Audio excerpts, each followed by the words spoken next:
When did you make the move into apartment living? Was it, I presume you'd lived in, say, a house previously, but then you decided, we want to live in the city, want to live in an apartment? When did that come for you? My first experience of apartment living was in Wellington. It was one of those government departments, secondments that never ended. Yeah. And they were putting me up in an apartment in Manners Mall. So that was my first experience of, what it was like to live in an apartment and what it was like to be close to everything and not get in a car every day, that sort of territory. And so when I came back to Auckland, or I stopped that contract anyway, I moved into an apartment down in Queen Street. I rented it first, which is something that I quite often suggest to people who are talking about buying, is to check out where you're going to live first and get a sense of it. I rented for, I think, maybe for 6 to 9 months, and then said to the owners, do you want to sell? They were offshore owners, and then bought into that apartment. Small studio apartment, quite nicely done though. And since then I've since moved to Shortland Flats, so basically just lived in 2 apartments in the city centre, Queen Street and up on Shortland Street. So that Queen Street one was the Endines building? Yeah. That's where I first met you, I think, down at the Endines building there, when we were there for about 4 years. So Mark, who was a building manager. Yeah, he was good value. Yeah. What did you enjoy about living in, say, in that part of town when you came back to Auckland? Well, the old Westfield that people didn't like very much was great. Yeah. The downtown shopping centre, it was directly over the road. It had absolutely everything going on. I enjoyed being that close to the water. I mean, I'd never be able to afford to live that close to the water anywhere else in Auckland or elsewhere, probably. And I was an avid Tai Chi practitioner at that stage, and so often around about dawn, I'd be down the end of Queen's Wharf practicing Tai Chi, me and one homeless guy who would wake up after a while. I guess my attitude has always been I'm not a big fan of the suburbs, funnily enough. And it's either kind of well in or well out. And so if you're going to be in the thick of the city centre, you don't want to go too far away. My partner Barbara teases me occasionally about the fact that I regard, certainly on the eastern side, that Parliament Street's kind of, my furthest boundary. That's it, with the High Court being there. That's all good. What don't you like about the suburbs? Because I have this chat with people quite often, and there is a definite... There's 2 camps. You either love the city or you don't love the city, and people like the suburbs, but proximity to the city can affect other aspects of life too. So what was it about the suburbs that sort of wasn't for you? I guess it depends on which suburb, but even like we lived in Tatarangi for a while, which is a suburb with an identity and so on. But lots of suburbs kind of don't have an identity from my point of view. They're surprisingly quiet. If I go back to them these days, I kind of go, ooh, nothing much happening around here. There are things like, I often say that I see more of my neighbours now living here in the city centre than I ever did. In fact, probably no more than I ever did living out in the suburbs. Suburbs, you might know the people either side and the people over the back. But if you're going anywhere, invariably you're leaping in a car and driving off. Yeah, that's right. And so in the city centre, if you're in a hurry, sometimes it can be a bit problematic. You keep bumping into people who want to have a chat, which is lovely when you've got the time. It's really nice. And other times, in fact, on my way here, I had to kind of say, hi, I'll see you on X, Y, and Z. I'm on the move. I'm in a hurry. I've got places to be. Yeah. There's so many benefits to living in the city, and living in apartments. The amount of I think it gives you a lot more time to focus on other things, because out there mowing the lawns or trimming the trees or washing the house or whatever. That's all kind of left up to other people to take care of, essentially. So if your work's in the city, great. Then you're not sort of putting pressure on the transport system or anything like that. And what do you think about, like, the intensification at the moment? Like, do you think that the powers that be are sort of going about that the right way, building apartments in the right places or the wrong places? I think if we stepped back sort of, I don't know, 10 or 15 years, and they talked about these areas where intensification would happen, and it really only did happen in the city centre. Yeah. After, I forget when it was, they stopped kind of allowing people to create residential buildings in the city centre, but for a long time, through to the 90s, I think, from the 50s to the 90s, you weren't allowed to create new residences. And then there's this sort of sudden explosion of places. My only criticism about the powers that be would be what they're allowing through sometimes in terms of building.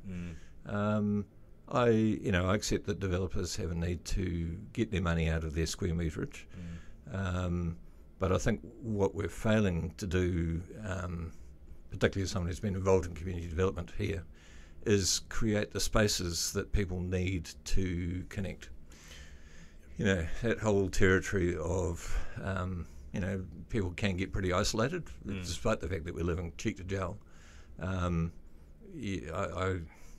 often joke about the fact that your opportunity to get to know someone is between the moment you get in the lift and the moment you get out the other end, because that's often the only communal space in some of these buildings. Yeah, that's right.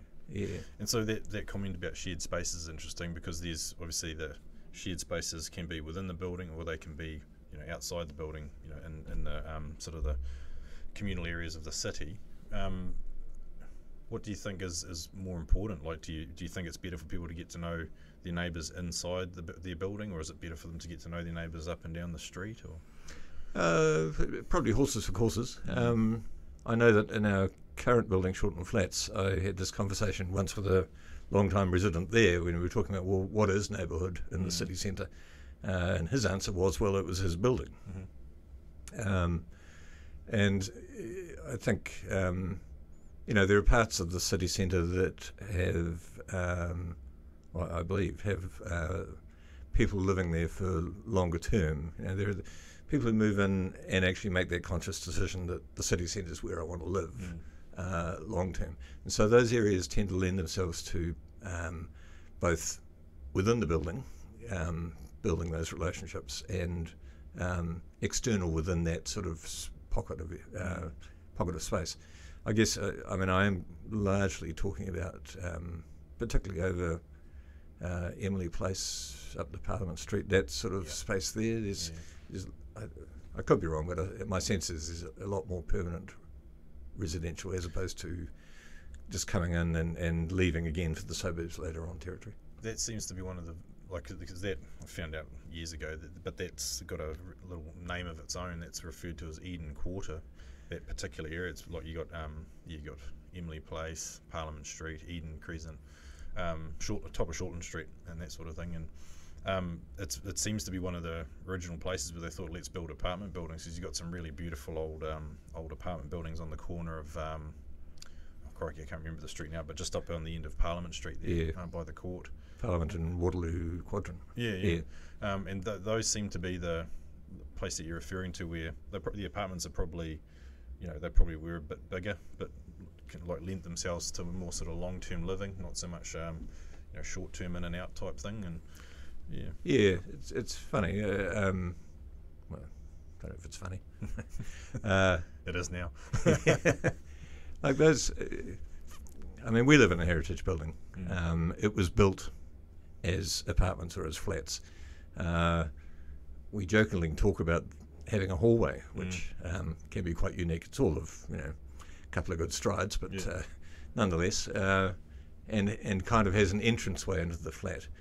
When I compare that against places which look, they're fine, and I'm not being. I don't want to be critical about them, but that said, opening the front door and immediately hitting a 2-element stove kind of on your left it just talks about a little bit of a lack of permanence from my point of view. And I guess the design of those particular that particular style of accommodation is dependent on a whole lot of factors. they're potentially looking at what's the most efficient design. Like open plan living is so popular now, so let's have everything opening off the living area, eliminate the hallway like you say, and that's gives you a little bit more space. You're right, a hallway in an apartment is a luxury. It's like, it provides a sense that you wouldn't feel like you're in an apartment. You feel more like you're in a house. Yeah. And so that particular part of town, that Eden Quarter area being so established, do you? And we were saying before about how the particular building was your community. Do you have much to do with the neighbouring buildings around at all, or is it basically you stick to your building and that's it? Well, certainly talking about that specific area, I mean, our building's quite communal. It's partly the nature of the work I've been doing that I do know a number of people who live in nearby buildings.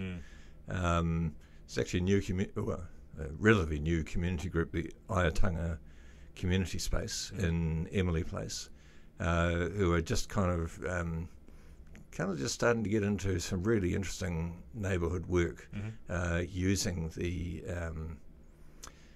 extended area of Emily Place, which I understand next year will become a more permanent extension of that little triangle of park. The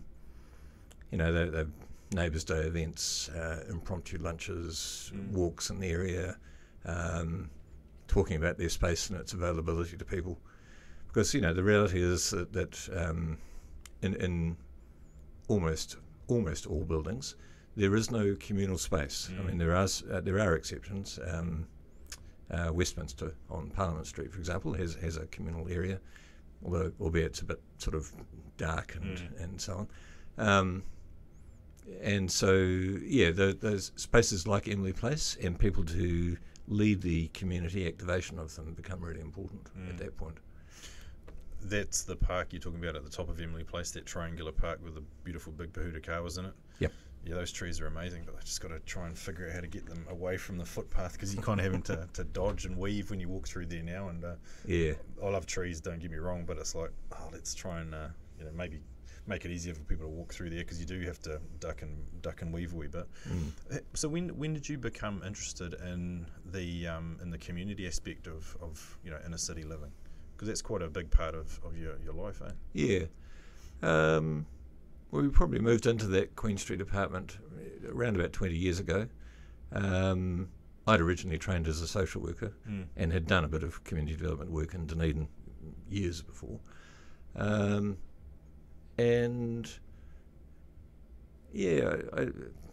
just started doing things, really. The ever so unfamous Fijoa Forest over on the sort of near the Strand and Beach Road, which was really forest. It's probably stretching it. I think there are currently, looks like there's still 5 plants, and someone replanted one of the others. Grove. Yeah, Grove, probably more likely. It was the only piece of land that I could talk council into letting me use, to be honest. I was doing that sort of territory. Actually, I should backtrack. Prior to that, I had worked, came back to Auckland. I picked up a job in community development in Auckland Council as a community advisor into this city centre area, and then went into a management role of a team of 6 advisors across the city. And then I pulled out of that and went sort of freelance, voluntarily initially, doing things like this Fijoa Forest, and we'd have an annual kind of festival. That's right, the Fijoa Festival. Odd things would happen.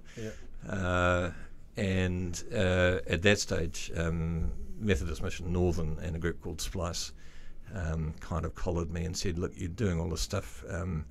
Come and work for us, and we'll pay you." And that seemed like an offer that I couldn't refuse.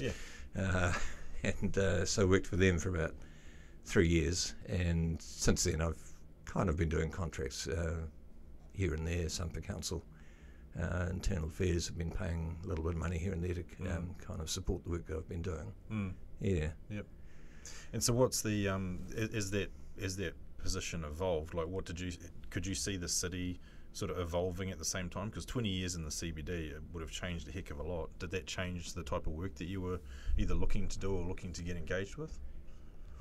I think certainly when I first started doing it,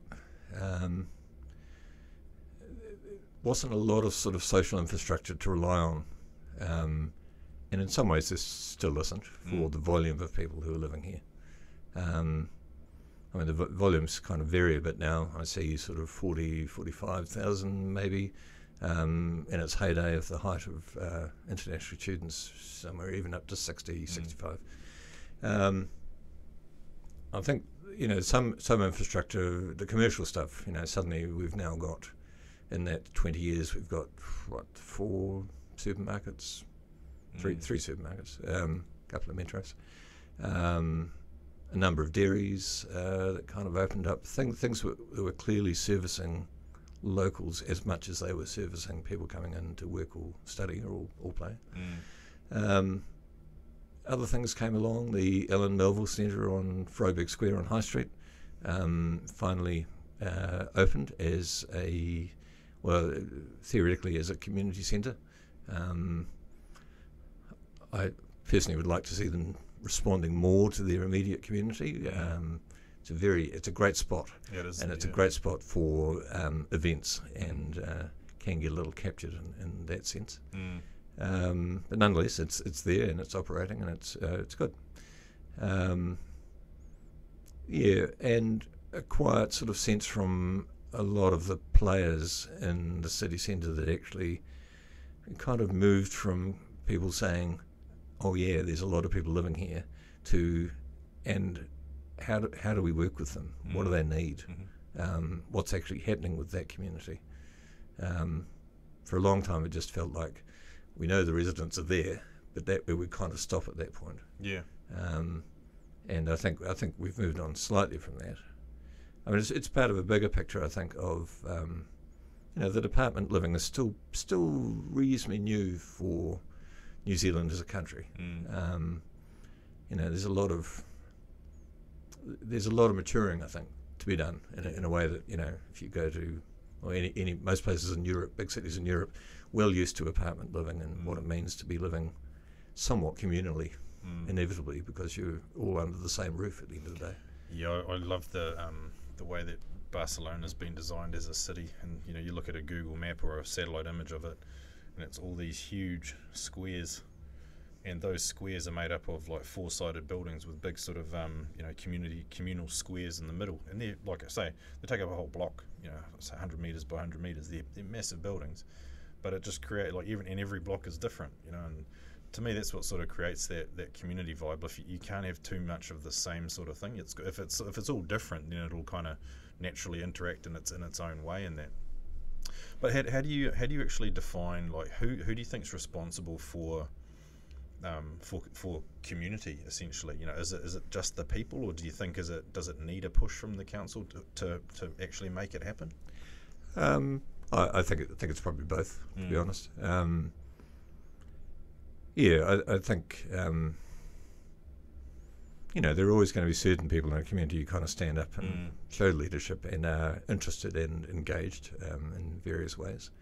But it does require some responsibility from council to keep pushing the activation. I mean, ultimately, a neighbourhood always needs a couple of people who are getting paid to actually kind of do some of the hard yards.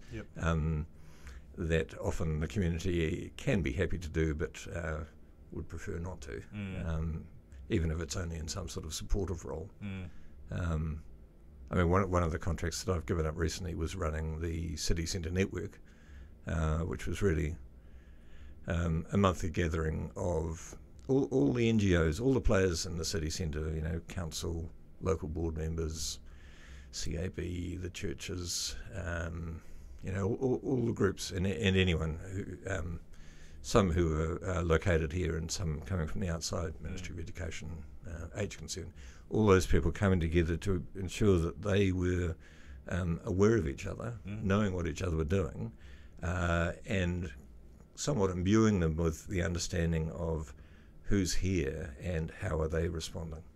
and how they can also interact with each other too. Because is there like a directory of those non-government organisations? Is there like a directory of those, or have you had to put one together? Or?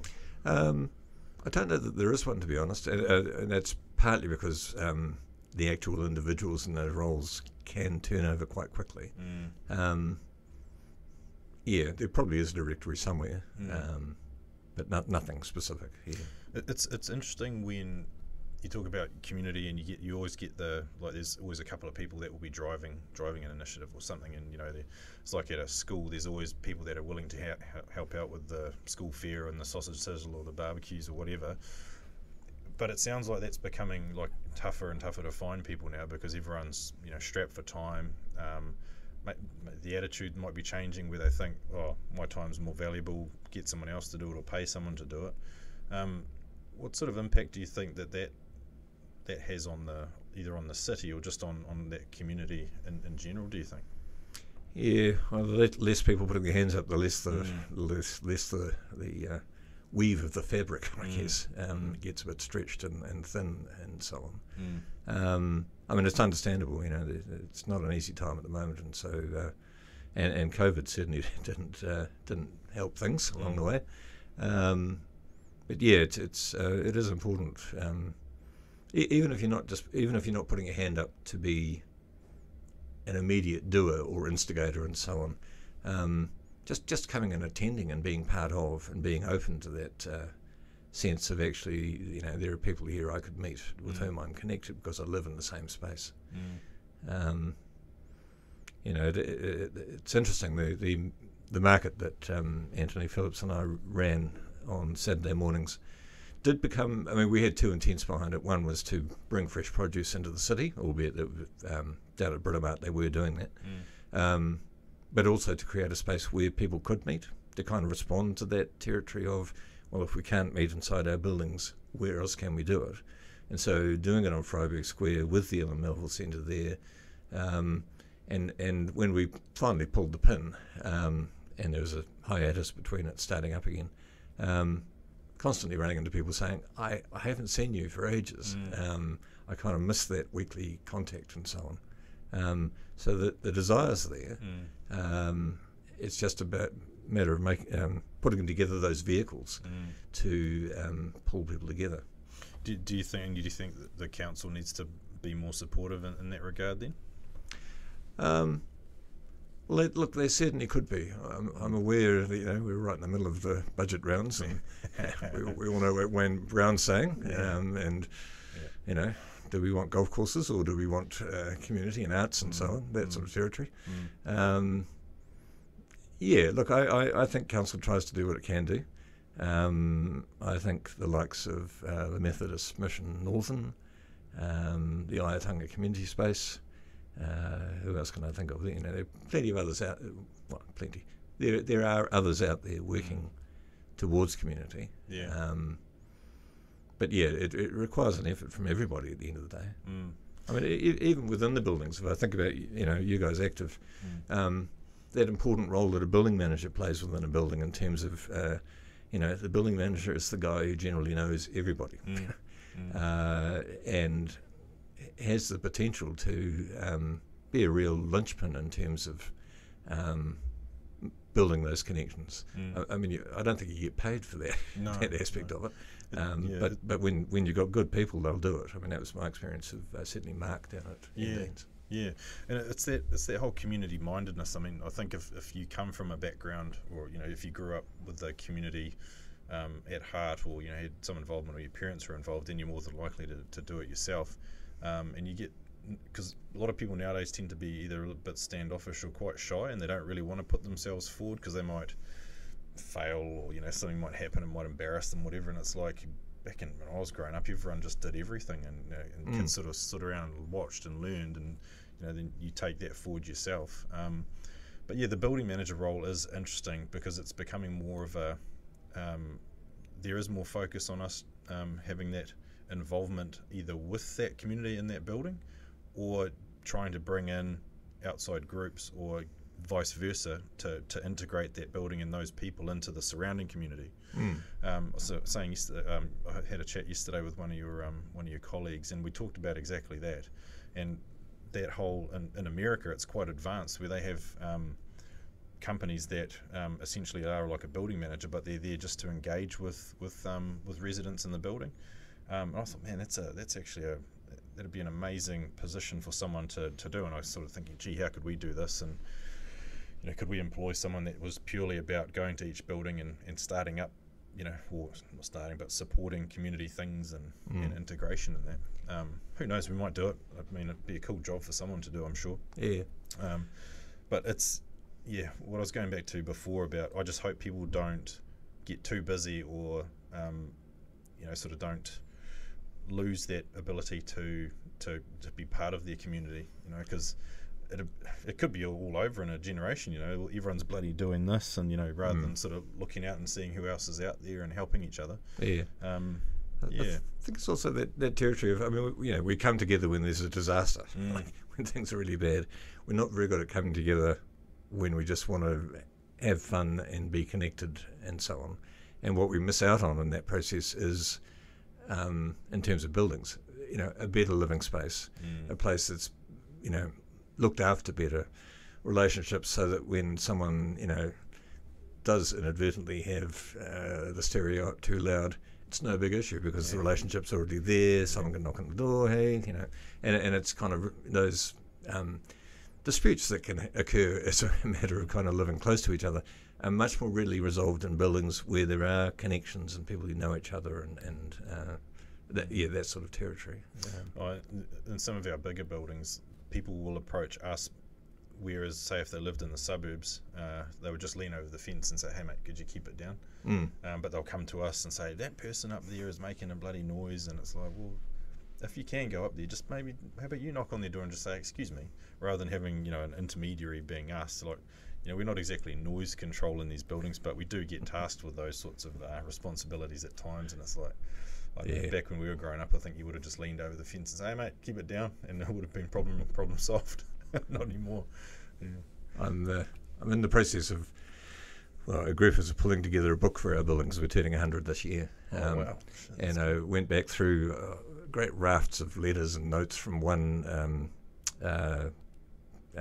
not building manager, but the chair of the building. And there's this little note that's been kept, someone dobbing someone else in about, it was all about running TV aerials out the windows and up onto the roof, which he'd been trying to stop for about 7 years. It was just driving him mad. But then, someone got told off, and then a week later they saw someone else doing it, and so they dobbed them in. It's a sentence along the lines of something like that, I don't take kindly to anonymous notes, but if anyone knows who this offender is, ... Well, that's classic. That's pretty cool. The building's turning 100 years old. That's amazing. And I know that your building is a slightly different setup. It's not a body corporate as such. It's a company, right? Company. So yeah. How does that sort of vary from a body corporate for you? It's brilliant. Yeah, it works. It works well. So we're building was built in 1922. People moved in 1924. It was always a company structure, and it was built as an investment opportunity. There were 2 or 3 people who were shareholders and residents from the start. These days we must be somewhere like 90% owner occupied. We all have a shareholding in the company with a license to occupy your individual flat. Because we're a company, we can make our own rules, so we don't get tangled up with the likes of Airbnb. We pay levies just like everyone else pays a body corporate fee or levy. So in many ways it's not so different, other than the fact that we are somewhat masters of our own destiny. That sounds so cool. Like it sounds like the ideal solution to to communal living, essentially, or multi-unit living. So you've got your building. How many units in there? 24 units and a caretaker's flat. So 25. But so then I guess all the caretaker's flat would be owned by everybody? Yeah, owned by the company. So it just generates income along with the car parks out the back. And then just feeds back in. The company that's in place, you all own shares in, and the company essentially owns the asset. Yep. Yeah, look, it sounds like the solution to me. It works really well. I think there's another one in Parnell and maybe 2 or 3 in Wellington. But again, when I was doing work for this book, you could sift back through and you could see the number of times that people endeavoured to, or certainly move into unit titles when the unit titles came along. Thankfully, that was resisted because, we are in a pretty unique position, and it does seem to work really well for us. I mean, we don't have any commercial, so we don't have commercial, and we don't. There are a couple of units being rented out at the moment, but generally people don't, because we sting people with a fairly hefty extra levy if you do. If it's not you or your immediate family, then it is actually going to cost you as an incentive to ensure that we don't have too many people renting, and that we all kind of know each other. I mean, I can think of someone living in there who said recently that they really like the fact that when they come home and they see people in the corridors, they actually know who they are. And we do a Neighbours Day event every year. We do a kind of progressive dinner up and down the stairs. We normally open up for Heritage Week. I mean, we don't have we have a communal space on the roof. Like we never got a lid, a penthouse lid put on, thankfully. So a couple of big tables, barbecue, that sort of thing. So that's our communal space. So how is it different then? Because you've lived in both a body corporate and in a company setup. Like, does it sort of feel different when you're in the building, or is it just the behind the scenes stuff that's different? The ownership structure. Day to day living, it feels just it's home where you live. It seems to run pretty smoothly. There aren't really any, because everyone's a shareholder. There aren't really any competing demands. I mean, in other buildings, you've got the owner-occupiers. I think they're usually 3 camps. The owner-occupiers, any commercial ownership, and then those who have invested. Each of those 3 groups have very different kind of desires at the end of the day. And I think often that's where the tensions come in body corporates. That those 3 things don't necessarily meet, albeit that they should, because everyone should be on the same page about, well, this is our asset and we want it to be as best as possible. But sadly, that doesn't actually seem to play out so often. Absolutely, and depending on what style the building is, if it's like investment sort of rental stock or if it's high-end apartment, you still have those 3 groups in there, but they're just of differing, I guess, sizes in certain buildings. Like in an investment building, it's largely investors that are absent. They're really their main priority is getting the rent in, keeping the place to a very basic standard. But you might get an owner-occupier in an investor building who really wants to, try and keep the place to as top notch as they can. But it usually doesn't go that way, because the investors are like, no, we don't want to spend any money or as much money as you want to spend. So therefore, they kind of vote each other down in that. So in your building, does everyone have an equal share, or is it still kind of divided up like a unit? The units that look over Emily Place pay a slightly higher levy and have a slightly larger shareholding. So, but in the scheme of things, that rarely becomes any sort of issue in terms of voting or anything like that. I mean, I think one of the other things we do is you can't buy a Chiltern Flats flat at auction, because part of the rules state that the directors get to interview any potential purchaser. Often that's a bit of an easy street thing. I mean,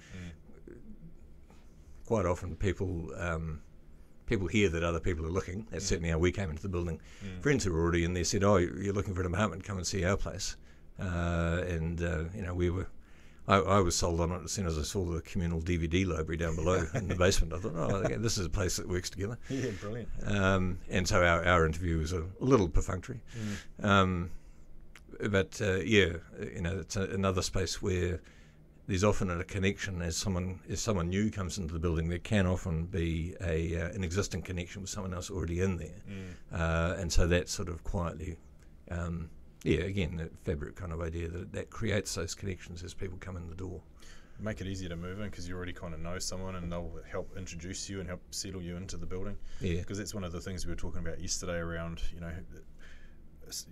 as new people move into a building, how are they sort of assimilated into the community? And the short answer is they're not really. They kind of, if they're, say, a renter or a tenant, they're kind of left to their own devices.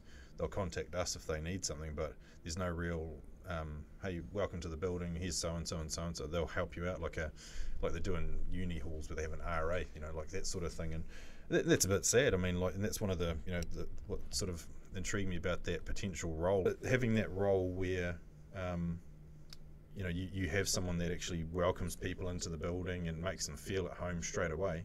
That could be quite a powerful thing. And you've obviously had that. Did it make it easier for you to settle into that building? Oh yeah, very much so. Yeah, you've got just someone to kind of go, what's the story with this? What do you do with the cardboard boxes? Yeah. What's the expectation around things and so on? Yeah. So all of those sort of questions get immediately answered. Yeah. Look, I think that, what you're talking about is it's an interesting idea, and it's one that it's not so much on a building level, but it's often been talked about at a neighbourhood level generally.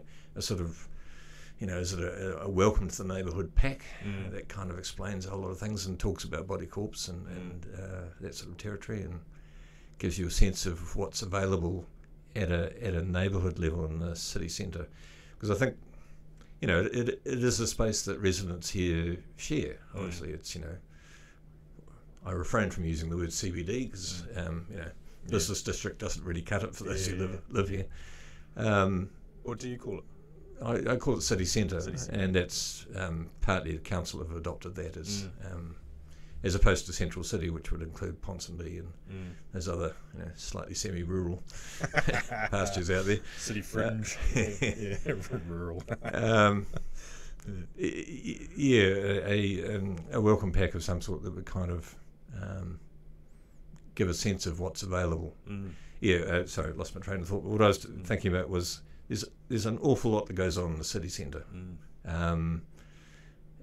What we often don't get elevated or don't always catch up with is, what's an example? The new Tai Chi class that's starting at the Iotanga Centre. That doesn't get any airplay. It doesn't have a marketing budget. It's not, it's not Diwali or something that's happening at the Civic. Those sort of things get fed into our life through various mediums and so on. And they tend to be all of Auckland things, understandably. And that's, it's a great part of why you like living here. Really, is that those things are going on. But there's a whole other strata that both exists and needs to exist for this community to work well.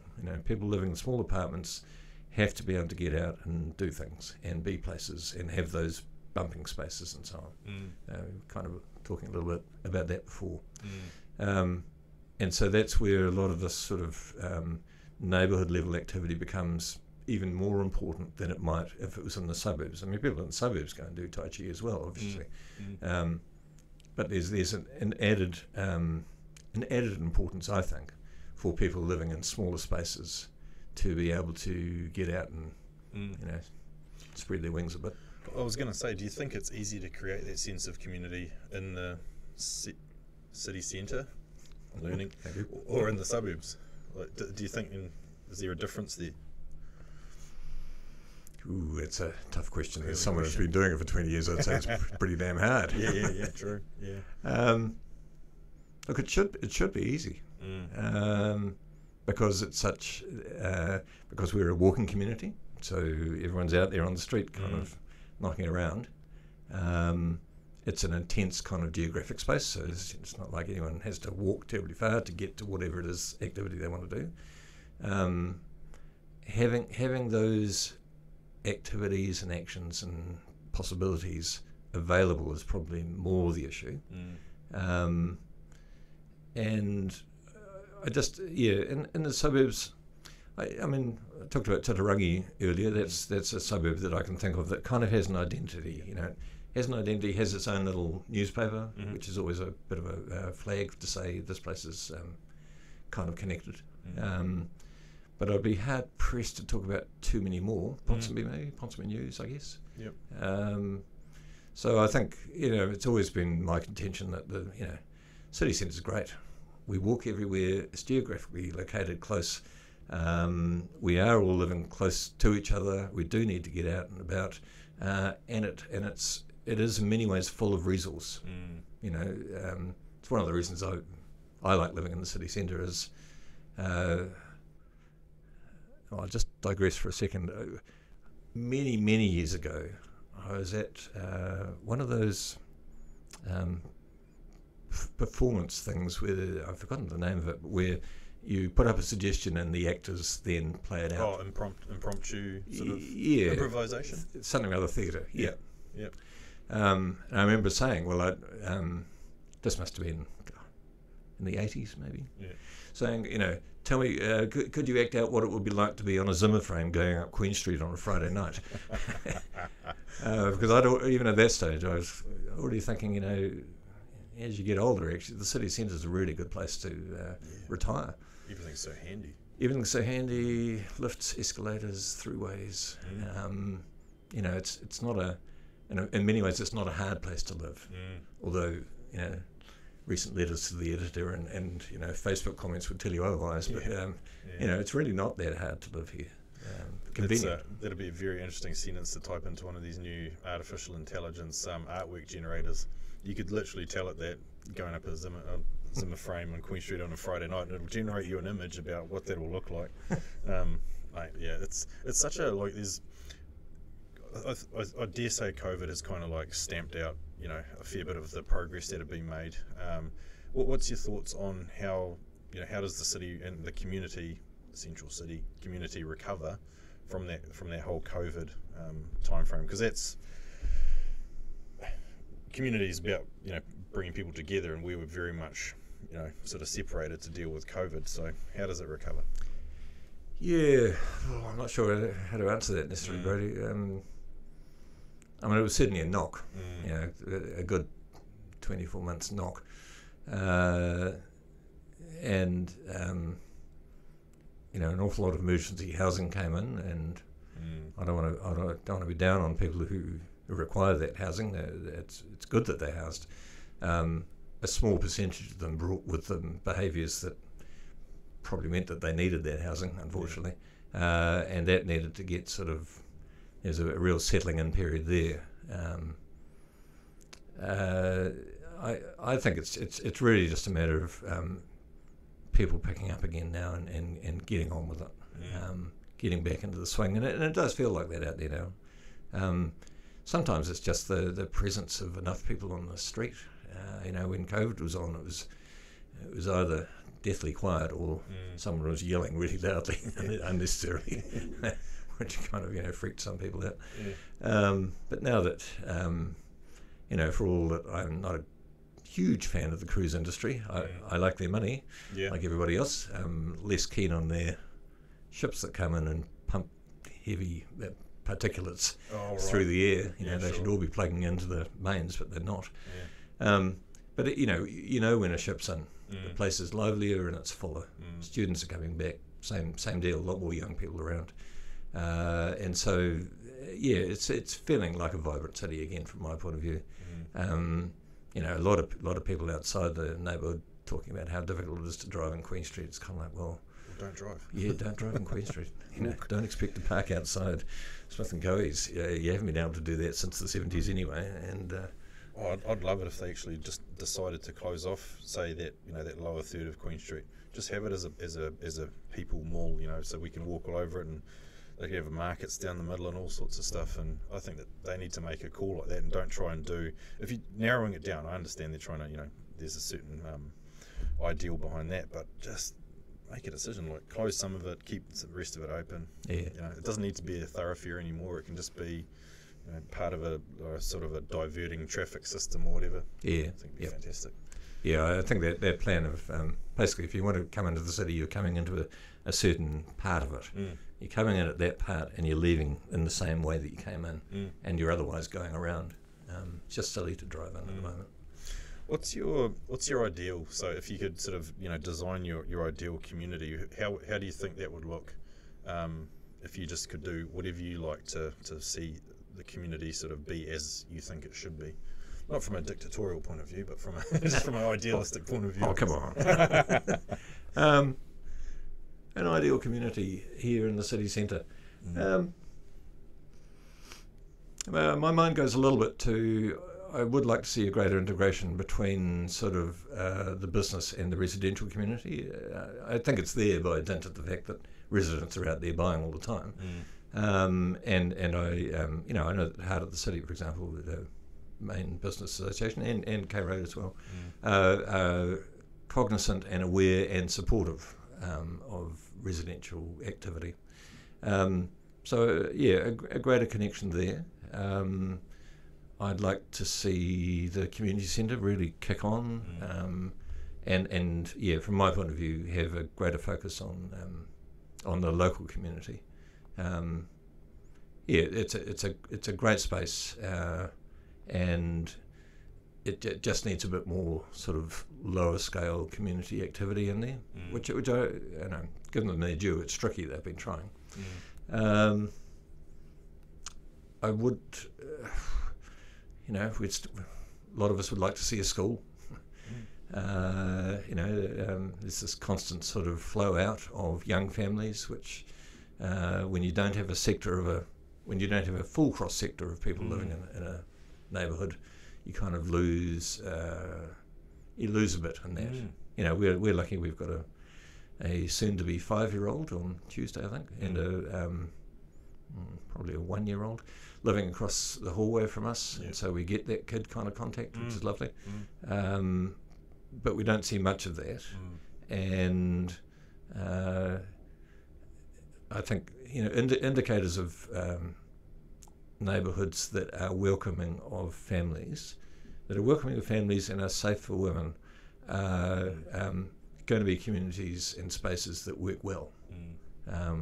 So I've long been an advocate of one, at least, piece of play equipment in any open space. I think Freiburg Square missed the opportunity of sticking a slide in. Perfect fall, and it would be a fall for some people late at night for sure, but that's why we have ACC, I believe. True. That's what they deal with. I think those are really good points. Like I often think of community as having, for me, it's like having events to attend where you can go to en masse with your friends or meet people there or whatever. It's about having those open spaces that that are like parks and things like that. And I agree about playgrounds. Playgrounds are fantastic. And I think there's part of the city, especially in that central like Queen Street area, where there's a bit of a lack of those public spaces. So it's kind of, if they had a few more breakout areas, in and around that area, it might help. But you tend to have to go either up or down to the viaduct to find those areas. I think the safety thing's a big one, because inner city residents have suffered in the last couple of years with an increase in crime, and it sounds like that's starting to come right now as more and more people come back into the CBD. But if there's events to go to keep people entertained, places to go to where people can just hang out, and a feeling of safety. Those would probably be my sort of top 3 things of community as well. If you get that right, then people are more likely to, there could be offshoots of other ideas that come out of that, where people are more inclined to help each other out or start up their own little interest groups and things. So I think things happen in dense and urban spaces when the structure is kind of there.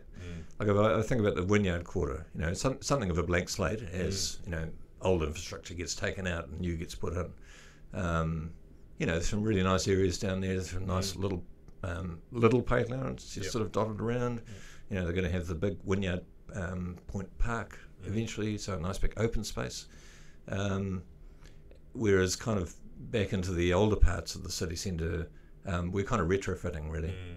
We had that such a long period of where no new apartment buildings were being built. A lot of the old housing, which was pretty dire straits, got shifted out and not replaced by further housing, just kind of commercial buildings started to go in. And so now we're in this position of Albert Park's lovely, Myers Park's lovely, but we don't quite have that sense yet of this is a place where a huge number of people are living. Even at 40,000 in a pretty tight kind of space, that's a lot of people to provide outside space for, or bumping spaces or community spaces for, who do need it. You know, there's always been that story, really tragic story, really, of a woman and her baby who kind of felt that if her baby cried too loudly, the building manager would come along and she would have to move. And so she would walk the streets most days in order to, you know, avoid that potential scenario. That was pre the Ellen Melville Centre and other places.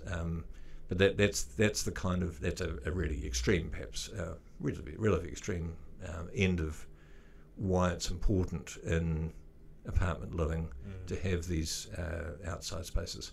And there's a guy, Robert Putnam, he's probably a bit old hat these days, but he always talked about you know, the street becomes your living room, and I think it's quite true for a lot of people. And so we kind of have to respond to that, and we're quietly getting there. Yeah, that's. I've always thought of apartment living as, you know, your apartment tends to be your crash pad, and you're always just out and about doing stuff, whether it's having dinner or catching up with friends or going to a concert or whatever. You know, you'd be spending more time outside of your apartment than in potentially. So yeah, I kind of agree with that sentiment. That the story about the woman and the baby, I mean, that's the manager should be shot, but that's bloody terrible to feel like that. Where do you think the homeless aspect fits into this? Because they've got like the City Mission built them this beautiful bloody big building on Hobson Street there.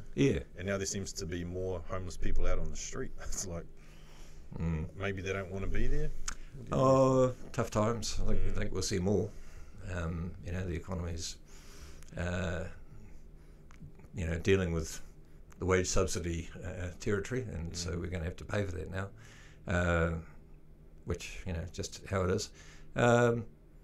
Yeah, look, Homeground's a phenomenal facility, and if you haven't been there, go and have a look. They're very welcoming. You know, their health systems and things, and their social detox, medical detox as well, I think. It's an excellent facility, and you know, there are a few others still ticking over. Can't think of the name of the one on the other side of the motorway that's been there forever. James Liston still trucking on. Look, my attitude to the homeless is they are part of our community, and so for all that sometimes their behaviours are challenging to people and to me, they are very much a part of our community, and we need to be a community that's compassionate. Which is not to say that we shouldn't kind of look to call out bad behaviour when it's there. I mean, it is tough times. I think we probably will see more homeless. We are coming into winter as well, which usually means that some of those who are in that rough sleeper rather than homeless category will kind of go back to drier accommodation, wherever that might be. It's tricky. It's a problem that all cities around the globe are dealing with in the scheme of things. You know, here we don't have enough housing, and that's the bottom line. People are going to go somewhere, and you know, it's a rough life. You know, you can consider what it might be fun for the first 3 nights in the middle of winter, but by the end of that week, you're cold and wet. There's plenty of places to get food, and you know, you can grab a shower here and there, and so on and so forth. So those facilities are there, and there are, you know, people like Sunday Blessings who do, you know, voluntary group doing an excellent job. And Orange Sky, who I think came out of Australia, they have a van with the laundromat in it, and so on and so forth. So lots of people doing things. I think that goes down to the Melville Centre on a Sunday or Saturday or something. Sunday's down there. But there's a whole group, community groups feeding the homeless. You know, they're around, doing God's work, as they say. Exactly. I guess just to wrap it up, and being a bit of a selfish sports fan myself, do you think the city missed a trick by not having that stadium built down in the wharf area there? I like you run against the crowd on this one. I'm not sure that. Well, I wasn't too averse to it going down there. I think people forget that actually the outside of stadiums can be really good. I often say, well, what about Te Papa? That's an inward-facing building, and around the outside of that's pretty cool. I actually wouldn't put it quite there. I'd actually I'd grab the old railway station. That's such a good entrance, and I'd whack a stadium right over that, and I'd send trains underneath with a station to power people out of that straight into it. Brilliant. That would be a cool entry to a stadium. Yeah. Deeply underutilised, in my opinion, that entrance to the old railway station. It's a very impressive. It's a beautiful building. Yeah, it is. I don't know. I think it would have been great to have some sort of like a national stadium down in that part of town with good transport in and out and that sort of thing. I think it would have been a real draw card for the city, especially if they got the design right and it looked amazing. Whether it was on the wharf or where you were suggesting, it doesn't matter as long as it's down there somewhere. People are still talking about it. It hasn't died. Well, I don't know if that'll happen in our lifetimes, but hopefully in our kids. And the other thing too was I remember when they were talking about having the V8s doing a series down there, and I think that would have been fantastic as well. Like, you see what it does for the Gold Coast. Like, it sort of shuts the city down for a weekend, but getting it ready takes about a month. So it is disruptive, but I don't know. I think things like that, they've got to be have a bit of balance to it. I'm not overly versed. There might be a few climate change people who might have you on about that, Brady. Well, maybe we just get the Formula E cars down there that run on batteries, and it should be all right. True. Well, it's been cool. Thanks very much for that chat, Mick. It's been really, really good to catch up with you and just chat about city centre life. It's slowly being ingrained, and you're just basically talking about community and how where it's at, and what we can do to sort of, I guess, all be part of that central city community. It's pretty important to us and to yourself as a resident. Yeah, it's been good to chat. Likewise, always good to catch up. Yeah, mate. Thank you.